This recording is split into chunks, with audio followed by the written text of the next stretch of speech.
Donald Trump ਦੇ ਨਾਲ ਸ਼ਕਲ ਮਿਲਦੀ ਨਾ, ਯਾਨੀ ਕਿ ਮਿਲਦੀ ਸੂਰਤ ਮਿਲਦੀ ਆ ਡੋਨਲਡ ਟਰੰਪ ਦੇ ਨਾਲ, ਤੇ ਲੋਕੀ ਇਸ ਵਾਸਤੇ ਤੇ ਸੈਲਫੀਆਂ ਲੈਂਦੇ ਆ। ਤੁਹਾਨੂੰ ਚੰਗਾ ਲੱਗਦਾ ਕਿ ਨਹੀਂ? ਹਾਂਜੀ, ਸਾਨੂੰ ਬੜਾ ਚੰਗਾ ਲੱਗਦਾ ਜੀ।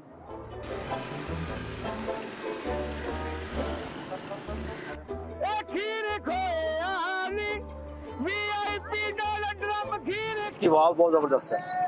ये जो अमेरिका का ड्रीम नहीं है, इसके साथ इसकी शक्ल बहुत मिलती है। जब ये बाजार का आता है ना, हम ये इस बात का फख्र महसूस करते हैं वो इधर खीर बेचने के लिए आया हुआ, हम उसके साथ खीर खा रहे हैं। हम इनसे बातें भी करते हैं, सेल्फियाँ भी लेते हैं, और हम कहते हैं दोस्तों को कि हमने उनके साथ जाके पिक्चरें ली हैं डोनाल्ड ट्रंप।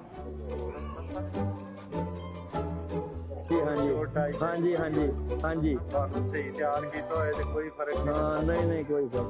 होने आजा देर न ला सजना, अखा थक गईयां तक तक रात सजना।